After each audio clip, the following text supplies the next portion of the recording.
Okay, so let's continue. In this video, we're going to talk to you how to manipulate and move an object both without and with the Gizmo deformer. We're going to also go over a brief demonstration of how Subtools work, and which will be one of the first tabs under our Tools section. And then after that, we're going to move on to how to sculpt and the concept of subdivision levels. So let's go ahead and get started. Now, if we kind of take a look at what we have here, one of the first things I want to say is if you don't like this gray area and you want to get your screen to be bigger, go up to Document here and just go ahead and hit New Document, but make sure that W size is turned on. And once you do that, it will say closing document has been changed. I'm going to hit no. And then you got a nice big canvas. Let's see if we can draw that once again right back in there with left click drag. Go by what you learned before. If you drew another one like so, hit Control N. Do it one more time, hit T. You can move it around. But it's not, oh, well, it is sculptable, but most people will hit polymesh. Now, to pan this, you can hold left, forgive me, left option, left click. I'm thinking of a different software because I work in a lot of different 3D softwares. And of course, if you wish to zoom in, zooming in is a little bit tricky. It's holding left option down. So you're in left click down, so you're in this pan mode, right?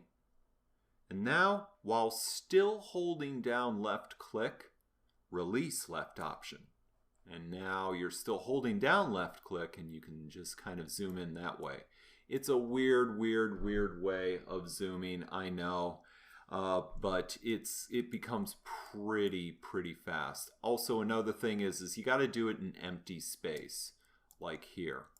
So again, that's left option, left click, and then once you're in this pan state, release the left option, but you're still holding left click, and that's how you zoom in. So that's kind of how you manipulate and rotate and pan an object. It's left option, left click for pan, just left click for rotating around, and it's left option, left click, then release left option, and you're going to go ahead and get the zoom as long as you're holding down left click. So that said, let's talk to you a little bit now about what's up here, and it is going to be the gizmo. If we want to access our gizmo, we can hit either the W, E, R keys, and you'll see sort of this kind of target reticle come up. Now, this is kind of an important one for manipulating objects around here, but what you're looking at is basically like a mini user interface to move an object. Of course, you got your circle to rotate it around, and you can rotate it in different directions. And of course, if you want to go back to that default state, all you have to do is just hit Control Z or drag up here to the history bar, like so. Remember, again, probably a very common one to use, Control Z undo. All right, so moving on. We're going to go ahead and just kind of show you that in Gizmo we can also hold down Shift and it will snap by 30 degrees. In addition, it does that for the scale, but it won't be doing that for the translate. On top of that, we have a whole bunch of things that go by. We see a whole bunch of little area under transform type, which is characterized by this cog here. We can do things to manipulate and bend the shape of a gizmo. For example, one type is, you can kind of see right here, we can kind of manipulate a gizmo through the orange cones under taper, which was this modifier. You can just hit accept. And if you want to turn Gizmo off, you can hit the Q key and then you can just sculpt from this state. So to summarize again, to turn on the gizmo, it's either the WER keys. You can move, you can translate, you can free roam, or you can rotate, you can scale, you can stretch it like so. And of course I'm hitting Control Z to do undo. You can manipulate transforms, like for example I did the twist for one, which, or I'm sorry, not the twist, but the, forgive me, the taper. But to give you an idea though, one thing that, you know, advanced users do is they will compound a whole bunch of things on here, like you're seeing me do right now. You can do that. So this is where you have to go through, and as I say, we're showing you how to explore the whole thing. We're not going over every single one like it's an encyclopedia, because this is still not constituting a digital sculpting. But you know, you can do quite a few interesting concepts through here if you want. This is an example of another deformer, the bend line, bend curve, forgive me. And you can manipulate the dots like so, and you can kind of have fun with this. So that's kind of a little breakdown of the deformers that you're seeing here. You can also change the primitives out if you wish. Now moving on to the gizmo, the next one is going to, I don't really touch sticky mode that much, but this upside down teardrop, if you ever have a center point off, you can just click that upside down teardrop, and it can basically turn everything, it can turn it back into its center point. If you hold left option, you can move this around, and the gizmo will move through here. And another interesting point is that sticky mode is kind of like maintaining where the pivot point's at, so I never really touched that though. Mesh to access is sort of resetting everything. Mesh reorientation is, you know, just like as you can hold left option and click on the translates, you can also do that for here as well. So when you do that, if you hold left option and then click reset orientation, it will reset to a default space. And of course, when you click to go to access, it will go to its center point. So actually, I clicked the upside down teardrop.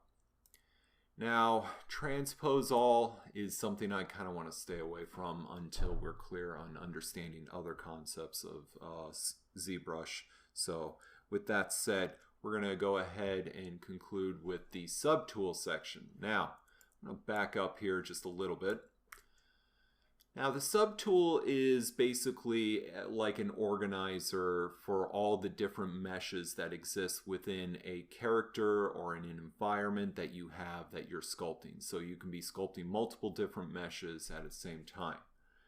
Now the subtool, there's quite a bit to go through, but you know, one thing I will say before going any further is if you hold the left command, you can kind of go through and see all the different descriptions underneath where it says subtool. So we have quite a bit that we can do under here.